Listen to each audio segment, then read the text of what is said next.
नमस्कार, मी सोनल तांबे. Global Maharashtra 24 news बुलेटिनमध्ये तुम्हा सर्वांचं स्वागत. पाहूया आजच्या ठळक घडामोडी.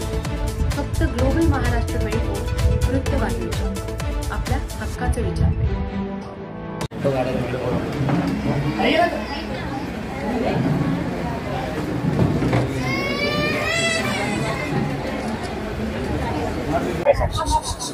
खरं म्हणजे आज खूप माझ्यासाठी आनंदाचा दिवस आहे आणि भारतीय जनता पार्टी हा पक्ष मनापासून मला खूप आवडतो पण आणि त्याच्यामध्ये कार्य करायला मला खरंच खूप आवडेल.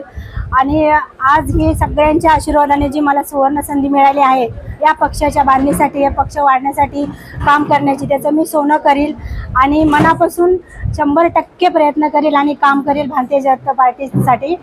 बस एवढंच. आणि सगळ्यांचे हे मला भरपूर सगळ्या संधी दिली. माझे गुरुवर्य, माझे भजनी मंडळ, हरिभक्त पारायण सगळे महाराज, माझ्या महिला वगैरे, माझ्या महिलांच्या सगळ्यांच्या मदतीने मी पुढे पक्षासाठी काम करील. बस एवढंच इच्छिते की पक्षासाठी जेवढं होईल तेवढं मी अहोरात्र झटेल्याने काम करेल. बस.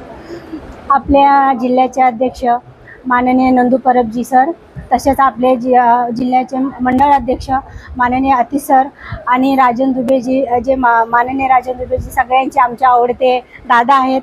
आणि तसेच सर्व भारतीय जनता पार्टीचे पदाधिकारी यांच्या सगळ्यांच्या मदतीने आणि यांच्या सगळ्यांच्या आशीर्वादाने मी भारतीय जनता पार्टीमध्ये भरपूर काम करेल आणि 100% खरी उतरेल. त्यांनी माझ्याकडून अपेक्षा ठेवल्यात कामाच्या, त्या अपेक्षाला मी 100% खरी उतरेल आणि प्रयत्न 100% करेल. मी पहिल्यापासून तुम्हाला सांगितलं, हा आमचा भाजपाचा हा परिवार आहे. ह्या परिवारामध्ये नाराजगी 2 दिवसासाठी असते. ते कुठेही गेले नव्हते, काहीही कुठे गेले नव्हते, ते घरात बसून होते. कसं आहे की लोक नाराज असल्यावरती काही लोक गुडघ्याला बाशिंगमधून जाऊन भेटली त्यांना आणि त्याचा अपप्रचार चालू पण केला त्यांनी. पण विकास मात्रे हे आमचे पक्षाचे नेते आहेत, आमचे ज्येष्ठ नगरसेवक आहेत. त्यामुळे ते कुठे तेव्हा पण सांगितलं की हे कुठे जाणार नाही, आमच्याबरोबर आहेत आणि आमच्याबरोबर राहणार आहेत. ते तुम्ही पाहता. झालंच आहे ना, झालं. भाजपात आम्ही होतेच ते भाजपामध्ये.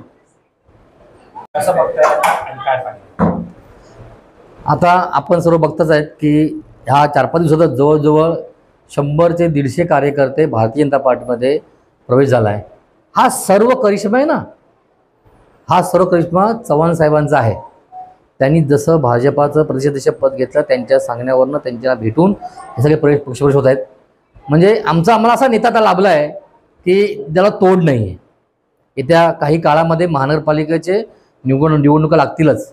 त्यामध्ये सक्षमपणे आमचे कार्यकर्ते भारतीय जनता पार्टीच्या जो कार्यकर्ता उभा असेल ते पाठीवर उभे राहतील आणि जो पक्ष ज्याला तिकीट देईल त्याला 100% निवडून आणतील असा मला विश्वास आहे. आता पुढच्या येणाऱ्या इलेक्शनच्या संदर्भात